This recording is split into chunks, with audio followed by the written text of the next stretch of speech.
Mark సువార్త 10వ అధ్యాయంలో ఎవరతను? యవ్వనుడు ప్రభు దగ్గరకు వచ్చాడు, సాష్టాంగ పడినాడు.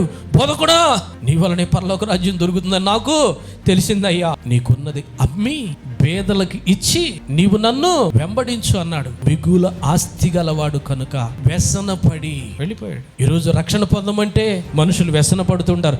దేవుని సన్నిధికి రమ్మంటే వ్యసన పడుతూ ఉంటారు. దేవునితో సహవాసం చేయమంటే వ్యసన పడిపోతూ ఉంటారు. వ్యసన పడి అది ఏం చేశాడ? మిగుల ఆస్తి కలిగిన వాడు కనుక ఈ లోకాన్ని అమితంగా అనుభవించాలనుకున్న వాళ్ళు దేవుని దగ్గరకు రారు. దేవుని మాటను వినరు. దైవ చిత్తం వారు చేయరు. దైవ చిత్తానుసారంగా బ్రతకడానికి వారు ఇష్టపడరు. దేవుని దగ్గరకు వస్తే సినిమాలు చూడకూడదేమో, దేవుని దగ్గరకు వస్తే చెడ్డ పనులు చేయకూడదేమో, దేవుని దగ్గరకు వస్తే శరీర కోరికలు నెరవేర్చబడవేమో అని ఇలాంటి పాపిష్టి ఆలోచనలు తృణికమైన తృణప్రాయమైన అల్పకాల పాప భోగం కోసం శ్రేష్టమైన దైవ రాజ్యాన్ని పోగొట్టుకుంటున్నారు.